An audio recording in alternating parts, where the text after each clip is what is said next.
Odisea. Estamos todos impresionados por las imágenes que se vieron hoy en la Ruta 3, la intervención de Sergio Berni. Vamos a analizar después qué significó esa intervención en un caso muy doloroso.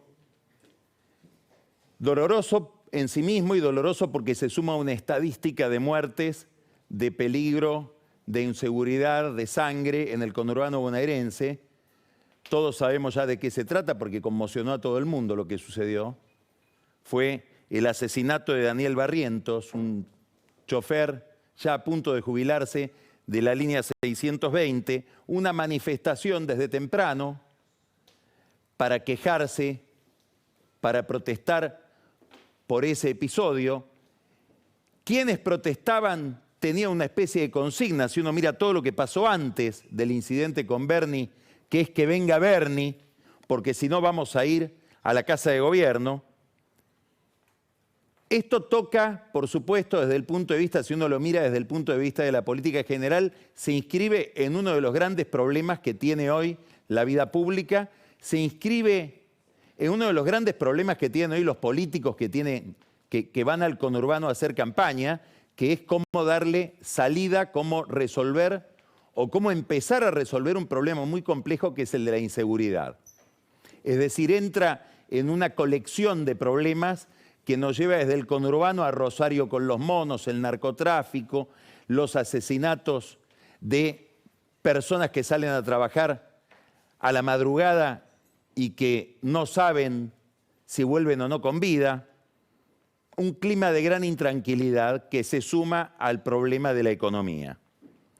Berni desciende en helicóptero, prácticamente solo, del lado de la capital federal.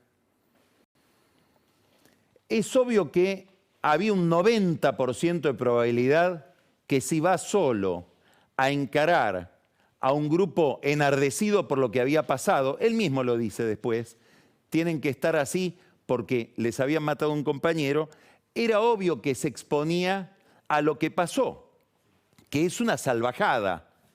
Vimos un grupo humano pegándole a alguien salvajemente, alguien que, más allá de la falta de profesionalismo como ministro de Seguridad, de ir a esas circunstancias en esas condiciones, lo que puede haber sido entendido por algunos de los que estaban ahí enardecidos como una provocación, más allá de eso, muestra un costado bastante interesante de Berni en el sentido de cierta templanza. Si uno mira bien las imágenes, no contesta un solo golpe, no huye, se comporta como una especie de político absolutamente consciente, mientras lo estaban demoliendo a trompadas de la situación en la que estaba metido.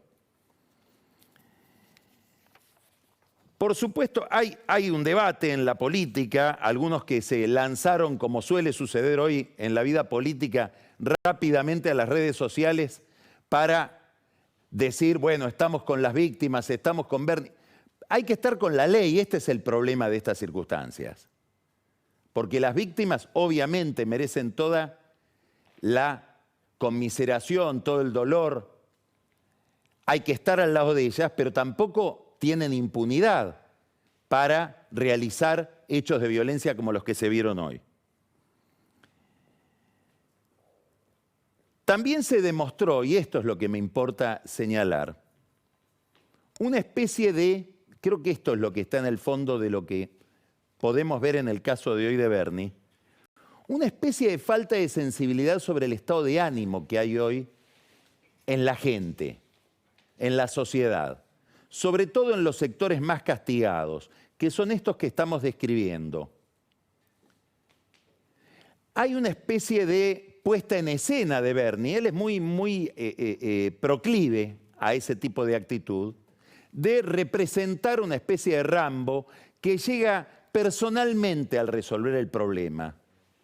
Todos sabemos, aunque puede ser menos rendidor en el rating, menos rendidor en la encuesta, que lo que requiere el problema de la seguridad es institucionalidad y una política. Una estrategia racional, sistemática, de largo plazo, no un señor que baje el helicóptero.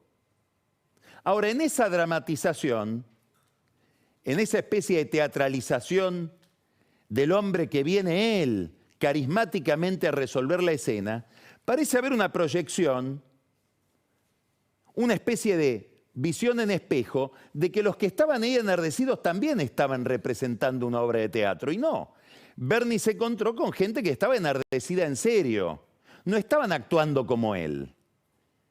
Y probablemente haya tomado por primera vez contacto de la peor manera, de la manera más violenta, más desagradable, más repudiable, del estado de ánimo que hay en muchísima gente, con independencia de cuál es el grado, que también hay que planteárselo, de espontaneidad que había en esa manifestación. ¿Por qué? Y porque hay 1000 informaciones, versiones de hechos protagonizados también por una interna del sindicato, de la Unión Tranviaria y Automotor. Más allá de eso, lo que importa es que la percepción que se va configurando alrededor del hecho es que hay un estado de extraordinaria inquietud, que le plantea un signo de interrogación a cualquier político que quiera hacer campaña en el conurbano bonaerense hoy. Y esto se recorta sobre un paisaje, esta irritación, este episodio que muestra gente enardecida, gente que ya está al borde de lo tolerable, se recorta sobre un paisaje que conecta con casi 40% de pobreza, que es el número del que nos enteramos la semana pasada. Hay un informe muy interesante que sacó el Observatorio sobre la realidad social bonaerense del conurbano y de la Argentina, la Universidad Católica, que muestra, entre los muchos datos, inclusive que van en contra de lo intuitivo que muestra ese informe, que de los trabajadores formales, es decir, con empleo en blanco, dentro del convenio laboral convencional, no en negro, de esos trabajadores, los que están entre los ingresos más bajos, 50% es pobre en el conurbano bonaerense. Es decir, estamos hablando de una realidad bastante paradójica que hay en la Argentina, que es que hay muchos ricos informales que viven en negro y muchos formales, trabajadores formales pobres, cada vez más, con lo cual la frustración es doble. Me contaba un empresario que tuvo que abrir, está abriendo un gran centro comercial en la zona sur del conurbano, que decidió obviamente para esa nueva sede de su comercio tomar gente, y mucha de la gente que se inscribió o que va a inscribirse para poder trabajar en ese comercio, le dice, mire, yo tengo hijos, pero no los tengo declarados. Los tengo a nombre de mi mujer, que figura como madre soltera, porque si los declaro pierdo la asignación universal. Y el que me lo cuenta dice, bueno, es bastante razonable, porque probablemente con los sueldos que pagamos no llegan a fin de mes. Es decir, se va configurando una situación compleja, que no solo es compleja, es bastante persistente, viene durando desde hace muchísimos años. Si miramos en cámara lenta el proceso, hace 50 años que se está degradando el bienestar social en la Argentina y sobre todo en el conurbano. Pero ese proceso en cámara lenta se aceleró extraordinariamente en los últimos años. 10 años, 5 años, la crisis en la que estamos metidos se inició en abril del 18, el 24 de abril, para ponerle una fecha más o menos convencional, y a esto se agregó la pandemia. En este paisaje se desenvuelve la política.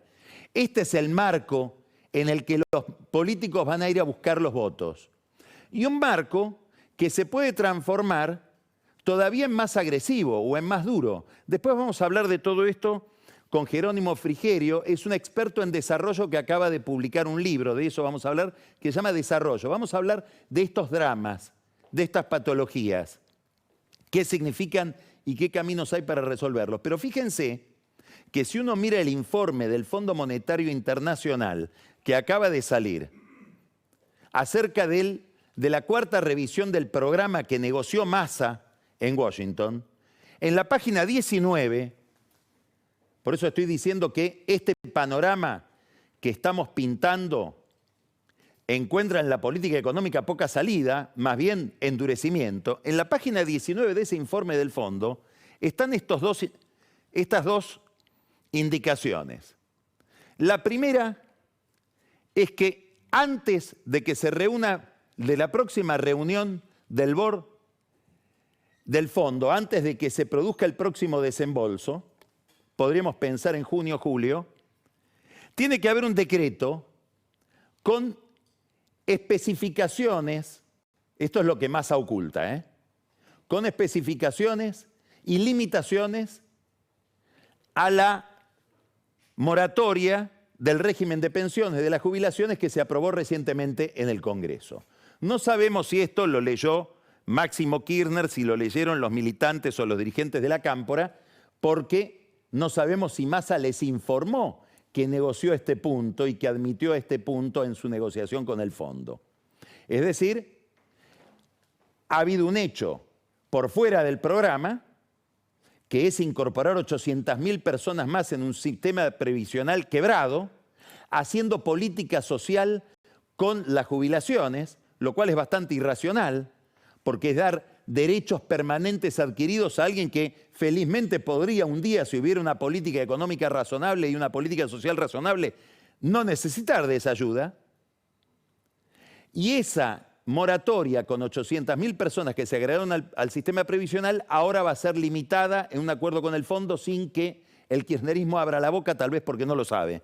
La otra especificación es el punto 30, que plantea que tiene que haber una resolución inmediata, dice, en abril, es decir, antes de que termine este mes, para el aumento de tarifas.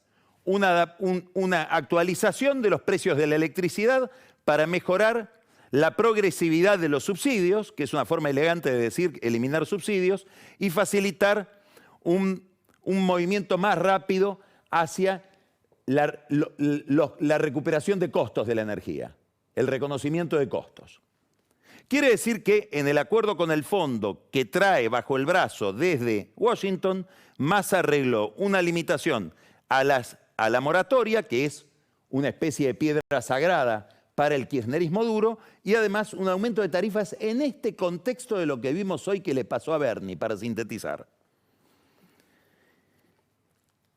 Esto tiene una traducción política inquietante, misteriosa todavía. Es el ascenso de Milei en las encuestas. ¿Por qué sube Milei en las encuestas? Dicen que el 30% de los votos que deja vacante Macri al retirarse de la carrera electoral van a Milei. Sube Milei, y acá hay otro dato interesante, sube el número de los que no quieren hablar con encuestadores, de los que no quieren contestar. Escuchan que les hacen una pregunta para la encuesta y dicen, no quiero saber nada con nadie, no quiero contestar. Ahí hay un número secreto, hay un misterio también, no sabemos a quién van a votar, no sabemos qué indica. Son dos fenómenos compatibles, asociados, porque lo que es evidente es que mucha gente que vota a Milei no lo vota porque él defiende a la escuela austríaca o por sus teorías respecto de la dolarización o el cierre del Banco Central. Lo votan como si fuera gente que lo mira sin escuchar lo que dice, con el volumen apagado. Lo votan porque lo ven enojado. Lo votan porque lo ven enojado como los colectiveros que atacaron hoy a Bernie. Y eso está produciendo un fenómeno curioso que registran todos los encuestadores y que lo registran también quienes compiten con Milei, que es un ascenso de Milei en el voto de los pobres y una especie de estancamiento en el voto de la clase media y media alta. Lo cual plantea una duda respecto de a quién le está sacando votos además Milei. El gobierno parece estar entusiasmado con ese fenómeno, suponiendo que va a quitarle votos a Juntos por el Cambio y de esa manera llegar más cerca a acariciar el poder. De hecho, con cualquier candidato que le quite votos a Juntos por el Cambio, el gobierno lo festeja y lo alienta. Por ejemplo, cuando se lanzó Fernando Burlando, hace pocos días, 21 de marzo, después de lanzarse con un video que fue bastante visto, entre otras cosas porque en el video figuraba y aparecía alentándolo uno de los asesinos de cabezas, el lanzamiento del video se fue a la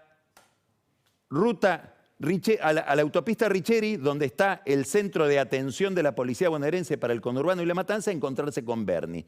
Y departieron ahí muy amablemente. El gobierno bonaerense está detrás de Burlando, ya hablamos de la relación de Burlando con Martín Insaurralde. Bueno, hay una jugada del gobierno para alentar candidatos que capturen el drenaje de votos de Juntos por el Cambio. Pero más allá de eso, que es una operación política, hay un fenómeno real que, como digo, está registrado por todos los analistas de opinión, y es el crecimiento de un voto contestatario que no sabemos hasta dónde es un voto, que por las malas prestaciones de la economía, por la frustración, por el deterioro social, no termina cuestionando al sistema. Acá hay un peligro, acá hay algo que todavía estamos a tiempo de detener, y que está a tiempo de detener la clase política. Mientras tanto, sigue su inercia. Esto es importante porque la presencia de Milei interviene también en el significado de la interna de Juntos por el Cambio. Hay otro dato que empiezan a ver los encuestadores, y es que diverge cada vez más el voto de Larreta con el voto de Patricia Bullrich.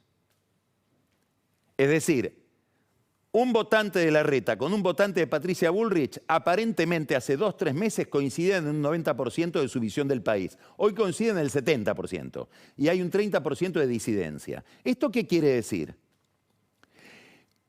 Que se puede dar la posibilidad de que muchos votantes de Larreta, si gana Bullrich, no voten a Bullrich, y más todavía, más probable, que muchos votantes de Bullrich, si vota Larreta, si gana Larreta, no voten a Larreta. Y en una primera vuelta, después de la primaria, vayan a votar a Milei.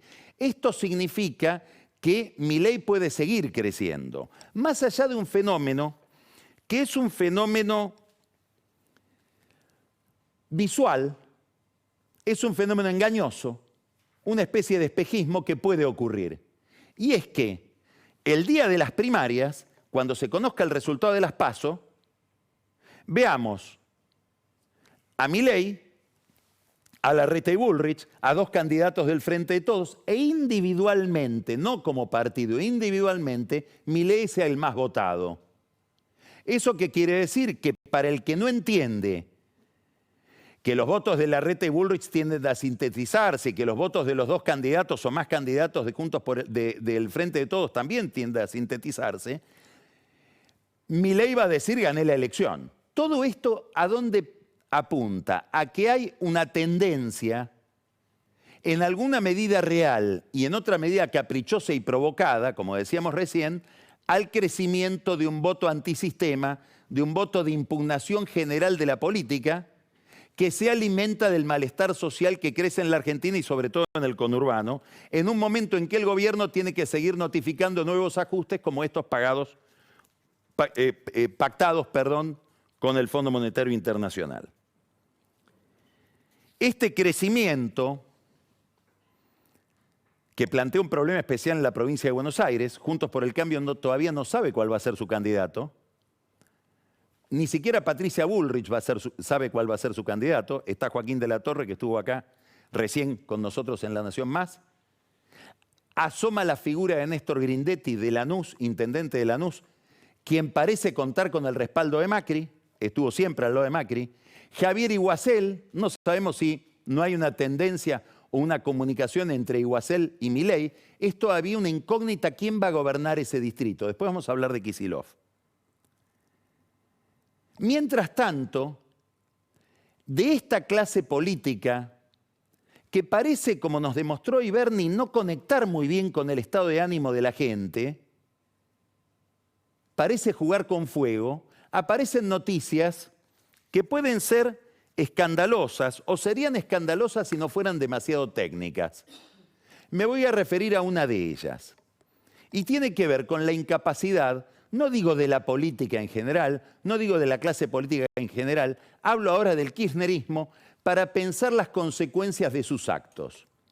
Y me refiero al fallo de la jueza Loretta Presca, que se conoció la semana pasada, donde habilita un fondo de inversión, el fondo Burford, a litigar contra la Argentina y cobrarse los derechos de los accionistas que no fueron considerados en sus derechos cuando se estatizó YPF. Un problema que tiene en el centro a Cristina Kirchner, a Axel Kicillof y a Angelina Abona, que pasa, como es poco conocida, casi gratis por esta historia, que era la procuradora del Tesoro de entonces, es decir, la que tenía que defender los intereses del Estado. También a Carlos Zanini, que es una figura central de esta historia, como van a ver ahora, que era secretario legal y técnico. ¿Cuál es el tema acá? El tema es que las sociedades que tenían los Eskenazi, la familia Eskenazi, socia en el 25% de YPF junto con Repsol, son sociedades españolas. Nos vendieron el mito de la argentinización de YPF cuando las sociedades a las cuales se le dieron las acciones son españolas. Y detrás de esas sociedades españolas hay sociedades australianas. Más allá de esa realidad, esas sociedades quebraron. Es decir, están en convocatoria en España. Y vendieron sus derechos para litigar contra YPF y contra el Estado Nacional, sobre todo contra el Estado Nacional, al Fondo Burford. ¿Qué le reclaman?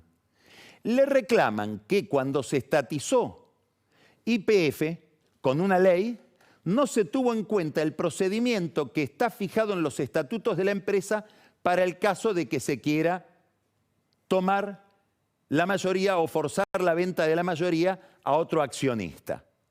Es decir, los derechos que tienen los acreedores para el procedimiento de transferencia de acciones, de venta de activos. Ese procedimiento fue ignorado olímpicamente por el gobierno. Ahora el Fondo Burford aparece diciendo, yo que compré los derechos de los Eskenazi, quiero ser resarcido. ¿En cuánto? No sabemos.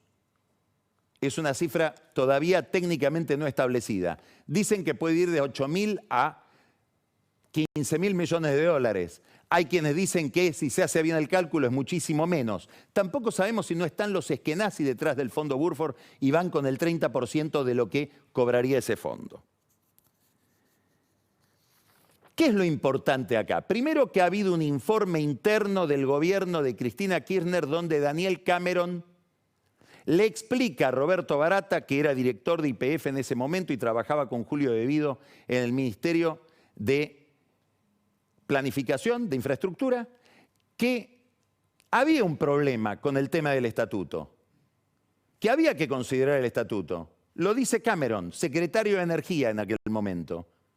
Pero mejor no lo consideremos porque la plata que tendríamos que ponerle a aquellos a los que tenemos que resarcir, en este caso a los Eskenazi, o Burford, y los Eskenazi detrás o no, es plata que tendríamos que usar para la inversión porque si no, no vamos a poder mostrar resultados en YPF porque no tenemos plata para invertir.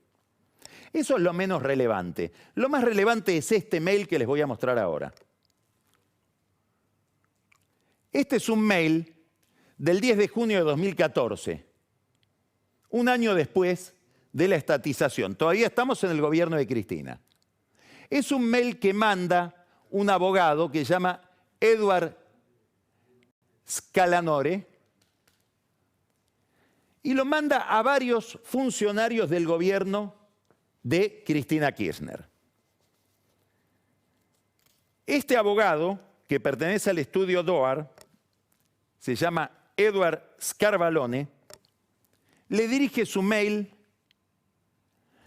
entre otras personas, a Mariana Lotza. ¿Quién es Mariana Lotza? Era en ese momento la segunda del área internacional de la Procuración del Tesoro a cargo de Abona. Hoy es la jefa del área internacional, es decir, es la que está litigando, debería estar litigando a favor del Estado por la demanda del Fondo Burford. ¿Qué le dice este señor que está pidiendo? Se ve que pide que le paguen los honorarios. Entonces recuerda todas las comunicaciones infinitas con día, mes, contexto, las adjunta como documentación en las que le advirtió a varias personas del gobierno de Cristina Kirchner que se fijen bien en un acuerdo que están por hacer con Repsol.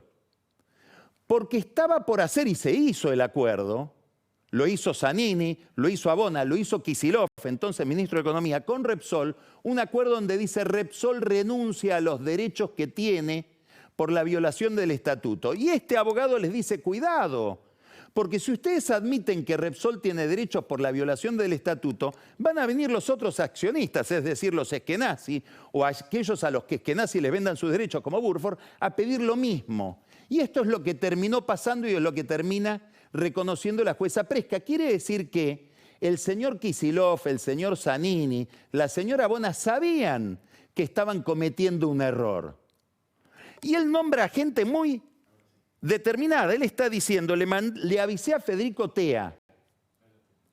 Federico Tea en aquel momento era el encargado, el director de legales del Ministerio de Economía de Kicillof. Hoy es el presidente en la provincia de Buenos Aires del Tribunal de Cuentas, un hombre del riñón de Kicillof. Y le avisé a Matías Izaza, que era el segundo del área internacional de finanzas del Ministerio de Economía y que hoy es director de la Comisión Nacional de Valores, también un hombre de Kicillof. Él dice, les avisé a ellos, le avisé también a Lotza que están por cometer un error porque están reconociendo un derecho que les van a venir a reclamar por miles de millones de dólares. ¿Por qué se descubrió este mail? No sabemos. ¿Por qué digo que no sabemos? Porque el resto de la documentación, y hay un juicio por eso, fue destruida de la Procuración del Tesoro. Se destruyeron mails, documentos, etcétera, antes de irse en el año 2015. Bueno, barbarie, que la vamos a pagar los contribuyentes. Es como el tema previsional. Pareciera que no la va a pagar nadie porque es el Estado y van a ser futuras generaciones. Seguramente no le va a costar plata a Zanini de su bolsillo, ni a Cristina, ni a Kicillof, ni a ninguno de los que cometieron estos errores que los vamos a pagar entre todos. Ahora, cabe una pregunta en esto. Me la hago yo mismo con esto que estoy diciendo. ¿Estás seguro de que es mala praxis? ¿O aquí hay un negociado? Porque daría la impresión de que hay una estrategia secuencial de errores para favorecer a los Eskenazi, si es que son los que están detrás de Burford. Porque tampoco en el decreto de estatización salvaron la cuestión del estatuto, que era obvia. ¿Y por qué me hago esta pregunta? Porque la relación entre los Eskenazi y los Kirchner es más que obvia. Hay que leer nada más que la causa Cuadernos, más allá de que nunca lo citaron a declarar. Y además porque Zanini viene, antes de ser ahora procurador del Tesoro, es el que está litigando, viene de ser director del Banco de Santa Cruz por la provincia de Santa Cruz, que es el banco de los Eskenazi. Es decir, hay una promiscuidad que daría para pensar, como dice Cristina, todo tiene que ver con todo, en que estos errores son errores que alguien los pagó o que alguien está dispuesto a pagarlos a costa del bolsillo de los contribuyentes. Todo esto se vuelve más horroroso, más siniestro, si uno piensa la forma en que los Eskenazi ingresaron a YPF, que fue mediante una operación escandalosa, en la que Repsol le paga le da las acciones y le va pagando con dividendos para que repaguen las acciones que adquirieron, muy presionados por Kirchner, que decidió quiero que vayan ellos y no otro. Porque todo el mundo sabe que hasta Kirchner el candidato era otro para quedarse con el 25 o el 15% de YPF en principio. Inclusive Julio De Vido tenía otro candidato privado, ni siquiera kirchnerista, del sector energético. Kirchner eligió a los Eskenazi, que eran los que, según el propio Kirchner, le proveían una tasa de interés excepcional en Santa Cruz para justificar sus ingresos y no quedar condenado por enriquecimiento ilícito por el juez Ollarvide. Toda esta historia previa fue llevada al juzgado de Presca por el gobierno de Macri. concretamente por el procurador del Tesoro de Macri, Bernardo Sarabia, que fue y le dijo, señora, antes de darle derechos a Burford y detrás de Burford a los esquenazis, mire cómo entraron los esquenazis a YPF, a ver si esos derechos son legítimos o hubo corrupción en el medio. Ahora, cuando llegó Zanini con este gobierno, se reunió con los de Burford, pactó con los de Burford y juntos fueron a decir, lógicamente, doctora Presca, no queremos que usted mire el pasado de cómo ingresaron los esquenazis a la compañía, porque eso nos incrimina a nosotros. Por lo tanto, pretendemos y pactamos y pedimos que este caso sea resuelto nada más que según las reglas del derecho. Bueno, según las reglas del derecho tiene razón Burford. A todo esto hay que mirar en este contexto de gran disparate, de irresponsabilidad total. No sabemos si dolosa o no, si hubo un estímulo económico para que cometan estos errores o no, aparecen los tuits de Kicillof, que son casi bromas, porque contesta semejante tema con supersticiones. Estamos frente a una embestida buitre. La derecha quiere volver a privatizar YPF. Esta es la irresponsabilidad total de alguien que maneja recursos públicos como si fueran caídos del cielo. Es decir, se ve que no tiene que pagar él la mala praxis que él mismo comete. Miren esto otro, muy importante este que viene.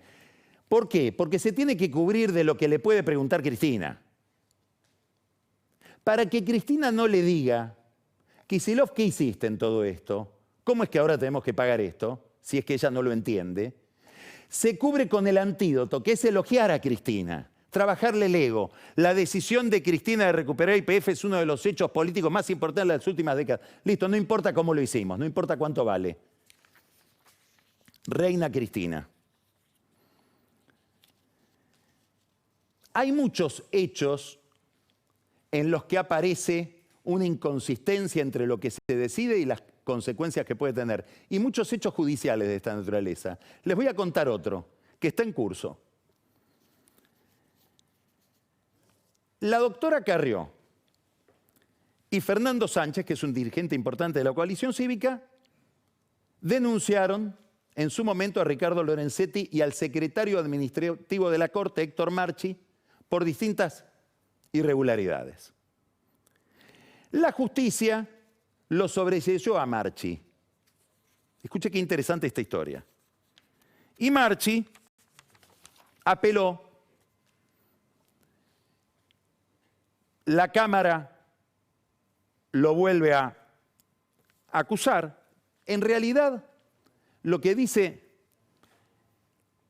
la Cámara es, puede ser que usted tenga razón, pero la doctora Carrió tiene inmunidad parlamentaria. Y la Corte tiene una larga tradición de decir lo que dicen los parlamentarios no puede ser penalizado porque tiene inmunidad. Pero también la Corte tiene otra posición, otro argumento, un matiz dentro de esta defensa de los fueros y de la inmunidad parlamentaria, que es si la persona atacada por el parlamentario es una persona pública, ahí se puede reducir esa inmunidad. Y podría ser pasible de una sanción. Esto está ahora en la Corte. Lo deben resolver los jueces de la Corte. Tienen el caso Marchi delante de ellos y tienen que resolver hasta dónde se extiende la inmunidad parlamentaria de la doctora Carrió y de Fernando Sánchez. Si Marchi tiene derecho a algún resarcimiento por ser una figura pública atacada por ellos. ¿Por qué es importante esto? Porque hubo un caso similar, el de Uber Ricciardi, que le inició juicio político al juez Miguel Vilar. Y el juicio político fracasó. Y el juez Vilar fue contra Ricciardi por daños y perjuicios. Porque dice, el juicio político que usted inició me agrede a mí y yo quiero un resarcimiento. ¿Qué estoy diciendo con estas historias que aparentemente no tienen nada que ver con el interés colectivo? ¿Qué pasaría si los jueces de la Corte dicen no, la inmunidad de Carrió y de Fernando Sánchez es limitada. Marchi merece un resarcimiento. Y paralelamente, o por extensión, nosotros también merecemos un resarcimiento de la Comisión de Juicio Político y del kirchnerismo que nos agrede. Porque los diputados y senadores que nos agreden están agrediendo a figuras públicas como Marchi, por lo tanto su inmunidad es limitada. Es decir, en el caso que está por resolver la Corte, podría estar la semilla del problema que puede tener el kirchnerismo con el ataque a la Corte. Porque si se resuelve que Marchi tiene un derecho superior a la inmunidad de Carrió, los jueces de la Corte tendrían un derecho superior a la inmunidad de los diputados y senadores que los están juzgando, sobre todo si ese juicio político queda rechazado. Consecuencias que probablemente no miden los que están llevando adelante ese juicio político, como tampoco parece haber medido consecuencias Zanini, Abona, Kicillof, con la estatización de YPF. Esta dificultad para ver hechos y consecuencias se ve también en el plano de la economía.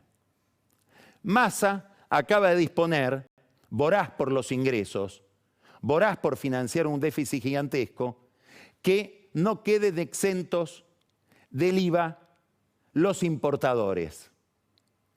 ¿Qué hacen los importadores ahora? Suben los precios. ¿Qué hacen los que compran productos importados de importadores que suben los precios? Suben los precios. Es decir, que esta medida impositiva de Massa la vamos a ver reflejada en más inflación, cuando la inflación está casi en el 7% mensual. Es una desconexión con la realidad que vemos en este video, en otro plano. El presidente, que le cuenta a Tomás Rebord en una entrevista muy interesante que él se estuvo burlando de Trump junto con Biden. Y dice esto otro, Alberto Fernández, una especie de relanzamiento de su candidatura, hablando de una clase política que no conecta. Miren. Padre compañero, sí. Escuchame una cosa. ¿Quién arregló la deuda con el fondo?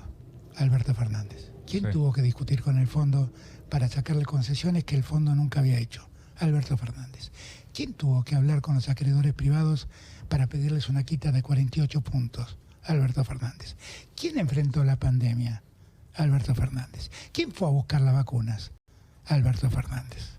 ¿Quién enfrentó la guerra? Alberto Fernández. ¿Quién se plantó frente al G7 a decirles paren esta guerra porque nos está llevando al peor de los mundos? Alberto Fernández. ¿Quién fue a buscar las vacunas? Es casi autoincriminatorio si uno ve cómo fue la historia de las vacunas. Pero vemos que casi detuvo la guerra, con una megalomanía que hace que se refiera a sí mismo en tercera persona.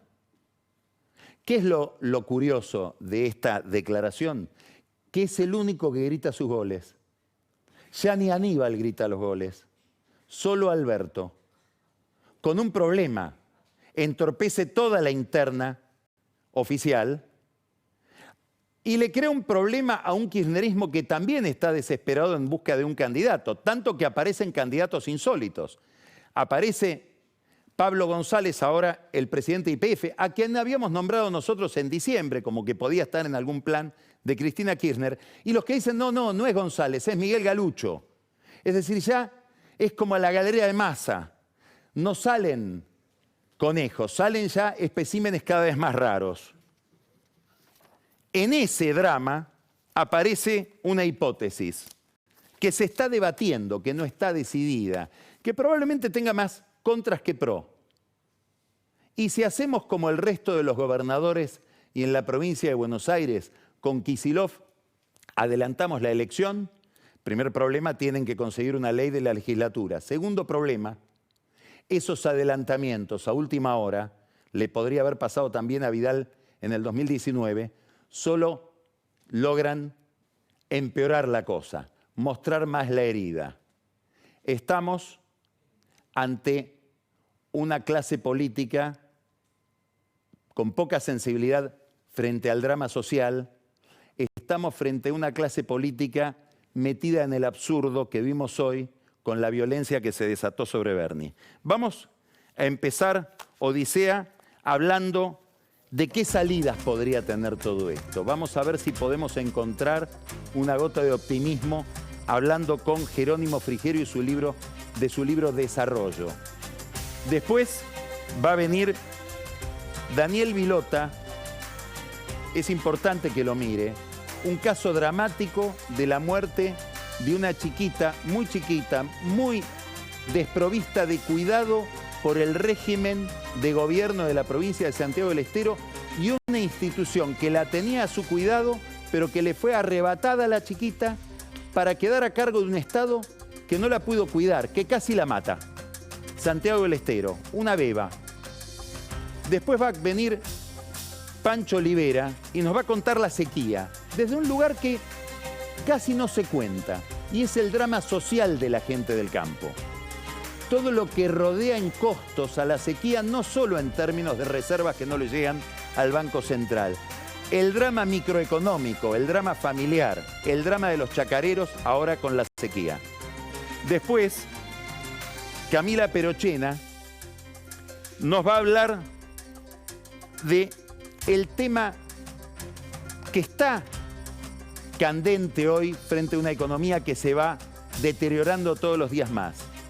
La posibilidad de discursos enloquecidos como el de Kicillof, discursos antiimperialistas para cubrir la mala praxis económica. El uso del antiimperialismo en la política argentina. Camila Perochena lo va a afirmar. Y quédese al whisky. ¿Por qué? Porque va a venir Carola Gil con un paisaje de nombres muy interesantes, de candidatos que empiezan a aparecer en estas elecciones, y entre ellos, uno inesperado, la quintilliza Riganti, uno de los Riganti, de los quintillizos Riganti, que ella nos va a recordar quiénes son,